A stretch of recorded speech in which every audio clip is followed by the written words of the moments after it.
know we've got a lot of entrepreneurs in the audience, and I want to appeal to you, but I also want to appeal to all of you, because what I'm going to talk about is not just something that I learned in my journey, but it's something that it really is powerful because it applies to all aspects of our lives. Let me ask you first, how many of you would say that your entrepreneurial journey has been filled with joy, lots of ups? Just raise your hand. Yes, lots of ups. Okay. How about lots of downs, challenges, dark? Same hands, that's interesting. How many of you would say it's kind of been flatlined? How many of you would say it's just been real steady, real predictable? I'd call you delusional. One of the first big activities that Carol and I had in our journey was our first big webinar. We were excited to do a webinar. We'd put together some training for women. That's our area of expertise. And this training we put together was going to bring women to their thankful knees. They were going to be so happy to have it, and we were excited to share it. So as we waited for them to show up in droves, we kind of looked at each other and we were ready. And webinar time came, and no one signed on. Not a single person, not even my mom. And so we looked at each other and we kind of shrugged, and we giggled our way through recording it anyway.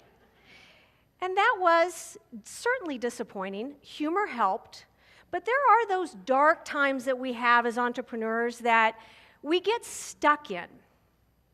I notice that these dark times have a certain pattern and predictability to them, because as I look back on the ups and downs that I've had, and you've had too, and whether it's an entrepreneurial experience or a personal experience, those ups and downs are almost predictable. My message to myself ended up being about it being not a failure, but a failure and a recovery, and a failure and a recovery and a predictability. And this predictability is my huge aha, because with predictability comes hope. So let me tell you what I learned. These ups and downs weren't this circular thing where you learned something, you came back to where you started. And they weren't this downhill trek where it's, oh my God, we're going downhill, we're going to fail, and we're never going to get out of it. But it felt like that at the time. And I noticed that it was really this cyclical thing that slowly moved forward. And it still had, in the big view, it still had a level of productivity. We beat ourselves up when we're in the middle of it, and we're the last ones to recognize it. But when we do recognize it, we can find a way out of it.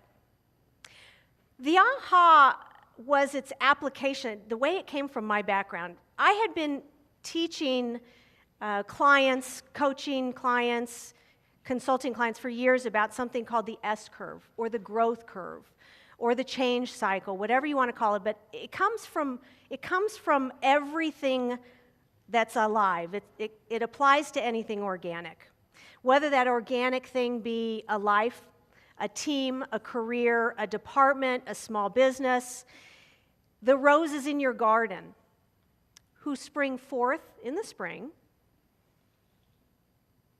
grow consistently throughout the summer, fade away a little bit in the fall, and then die out in winter.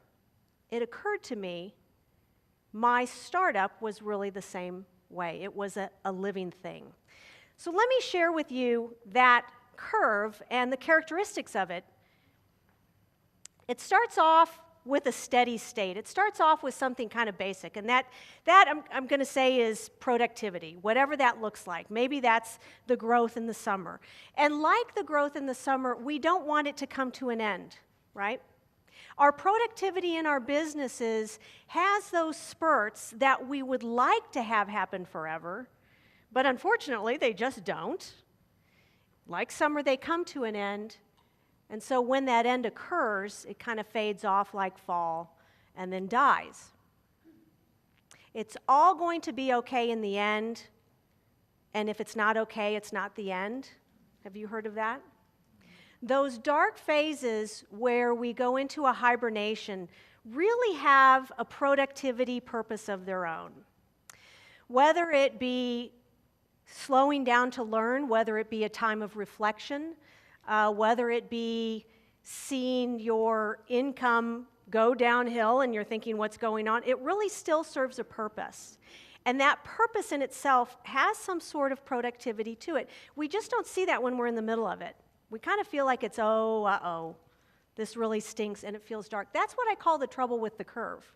Because it's not really trouble, it's actually something that shows us new life. So that new life looks like the spring coming forth. And as a friend of mine says, sometimes you have to go slow in order to go fast. Kind of like the roses banking their nutrients underground so that they can bud forth in the springtime. We do the same thing. And when we're in the middle of those cycles, it really helps to know that it has a purpose. So let me tell you a couple of the things that I've learned from those cycles. The first one is a decision-making tool, really. And it's what I call a forcing function.